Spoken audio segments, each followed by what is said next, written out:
Hi everyone. आज के इस वीडियो में हम बात करेंगे L&T टेक्नोलॉजी सर्विस कंपनी के बारे में।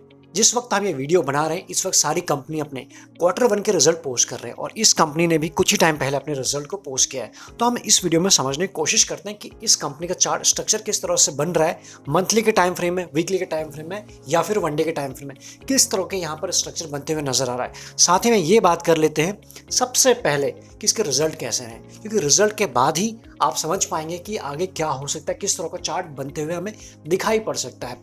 सबसे पहले फोकस करते हैं इसके रिजल्ट के ऊपर। रिजल्ट आपके सामने है जून 2020 से लेकर अभी तक यानी जून 2023 तक। आपको एग्जैक्टली एक ब्रॉडर वे में ये समझ में आ जाएगा कंपनी कैसे काम कर रही है।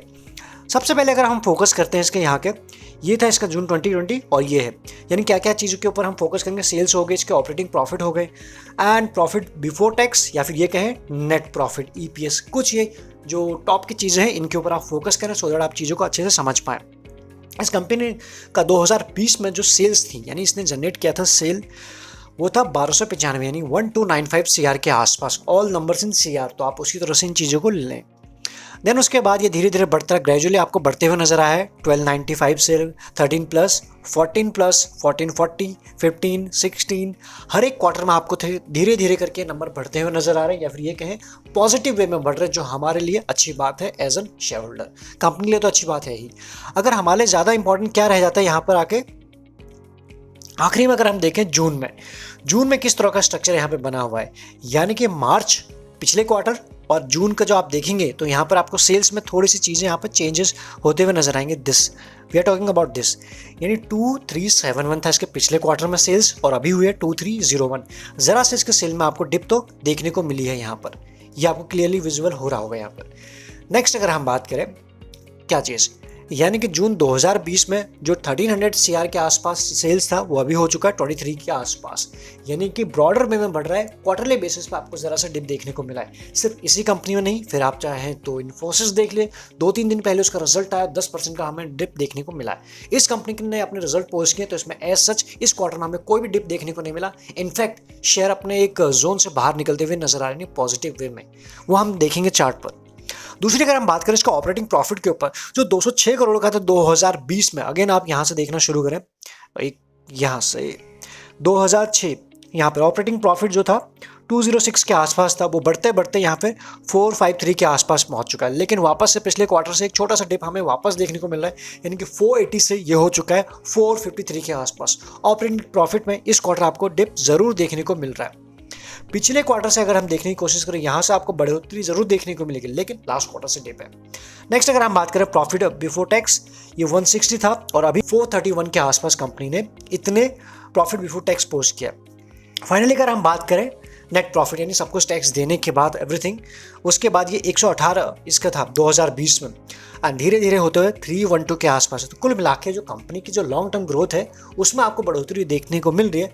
हो सकता है क्वार्टरली बेसिस पे आपको डिप जरूर देखने को मिले, जैसे कि 341 ये था और यहाँ से 312 के आसपास, तो एक डिप हमें जरूर देखने को मिल रही है हर एक पैरामीटर पर। EPS की अगर हम बात करें, EPS जो 32 था लास्ट क्वार्टर में, इस वक्त है 29 के आसपास, तो वहाँ पर भी डिप होना ही है क्योंकि बाकी जब पैरामीटर गिरे हुए हैं। तो एक और पैरामीटर हमसे यहाँ पे छूट गया, उसको डिस्कस कर लें, ऑपरेटिंग प्रॉफिट मार्जिन, जिसे हम बोलते हैं मार्जिन। इस कंपनी में मार्जिन में प्रेशर है, मार्जिन अच्छे इंप्रूव हुए हैं, बार बार ये आप सुनते रहते हैं।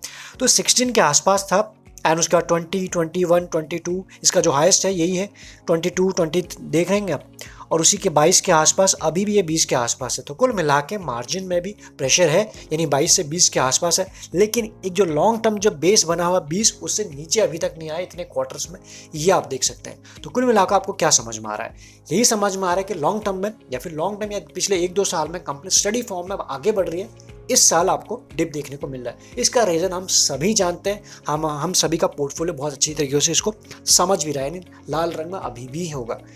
नेक्स्ट अगर हम बात करें इसके बाद इसके चार्ट के ऊपर, ये तो आपने देखा जैसे रिजल्ट है वैसे इसके चार्ट स्ट्रक्चर आपको देखने को मिल रहा है। शेयर ने जो टॉप बनाई, यानी कि अगर हम बात करें 2021 में जब से मार्केट में करेक्शन आया, या फिर निफ्टी की बात करें, ग्लोबल इंडेक्स की बात करें, सभी की बात कर लें, तो इसने भी एक टॉप बनाया था यहाँ पर ये अब देखेंगे इस प्राइस के आसपास रफली जो प्राइस निकल के आया था 6000 के आसपास निकल के आया। उसके बाद international market, national market, NSE BSE या फिर जो मर्जी का स्टॉक आप देख लीजिए, सब में आपको देखने को मिले प्रॉफिट बुकिंग। रीजन आप सभी जानते हैं। देन उसके बाद हमने क्या किया, ये था इसका लो कब का, 2020 में कोविड का फॉल, और उसके बाद टॉप। ये एक रैली को अगर हम एक पैरामीटर के हिसाब से देखें, यानी कि फिबोनाची के हिसाब से अगर हम देखें, तो आपको क्या समझ में आया, ये जो टॉप से लेकर जब हमने यहाँ चीज़ को चेक किया तो इसने जो सपोर्ट लिया एग्जैक्टली 0.61 के आसपास लिया, जो अपने आप में एक अच्छा सपोर्ट होता है। तो पहला ये चीज़ हमको यहाँ पे ये समझ में आई कि यहाँ पे एक सपोर्ट ले सकता था जब इस प्राइस के आसपास आए। लेकिन कंफर्मेशन कैसे मिला, इस कैंडल के बाद और उसके बाद एक जोन, और उसके बाद अब ये जोन के ऊपर जैसे ही निकलता है बहुत सिंपल सा सेटअप बनते हुए नजर आया। शेयर प्राइस में बहुत बड़ा जंप अभी हमको देखने को नहीं मिला, एक कंसोलिडेशन के फेज में ही चल रहा है। मंथली के टाइम फ्रेम में हम बात करेंगे, यानी कि हर एक कैंडल 1 मंथ को रिप्रेजेंट कर रही है यहाँ पर। तो सपोर्ट के शेयर ले चुका है, रिजल्ट इसके आ चुके हैं, आपने इसके रिजल्ट देख लिए हैं। अब एक जोन के अंदर फंसा हुआ है, ये आपको दिख रहा है इजीली, या फिर ये जोन कहें ये तो अगर इसके ऊपर निकलता है तो वापस से हमें नेक्स्ट टारगेट और उसके बाद सेकंड टारगेट ये हमें आते हुए नजर आएंगे। नेक्स्ट 6 महीने साल कितना समय लगाएगा, कितने क्वार्टर लगाएगा, ये तो हमें दिखाई देगा, लेकिन ये आपको आते हुए नजर आएंगे। इसका जो बेस है वो बन चुका है।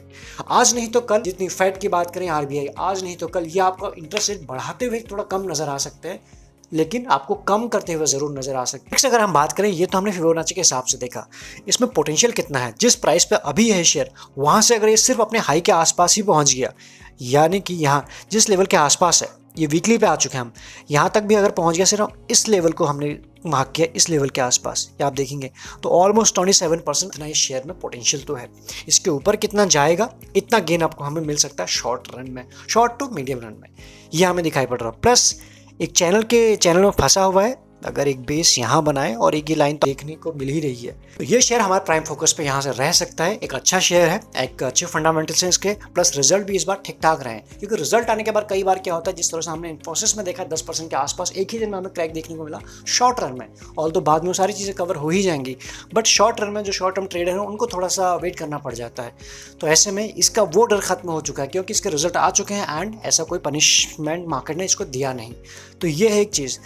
तो मैक्सिमम चीज़ें हमने इसमें देखी, रिजल्ट कैसे रहे वो आपने देखे, वीकली पे क्या स्ट्रक्चर बन रहा है, यानी कि बहुत अच्छे लेवल के आसपास अभी हमको मिल रहा है। अगर आप मीडियम टर्म के लिए इसको यहाँ पर होल्ड करते हैं, बड़ा ही अच्छा 27 to 30% के रिटर्न इसमें पोटेंशियल हमको दिखता है। इतना हम होल्ड करेंगे उस हिसाब से हमें रिटर्न भी मिलेंगे। तो मैक्सिमम चीज़ें शॉर्ट वीडियो में हमने कवर करने की कोशिश की।